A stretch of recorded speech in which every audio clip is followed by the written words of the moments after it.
De ce nu te ridici în picioare, elev, când salută un profesor? Nu știu!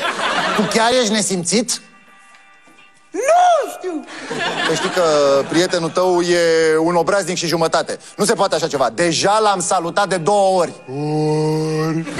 De ce faci tu? Repezi după mine sau mă iei la mișto? Sau... Doamne, Doamne, de ce m-am făcut profesor, Doamne? Nu știu! Acum să strigăm catalogul. Liniște, să strigăm catalogul ca să vedem cine lipsește azi. Da, Dorel. Cine lipsește azi?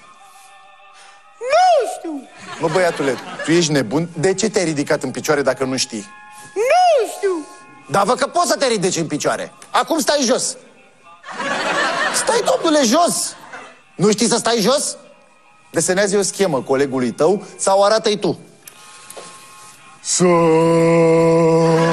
Auzi, fii atent la mine. Dacă ești obraznic, îți spun absență imediat.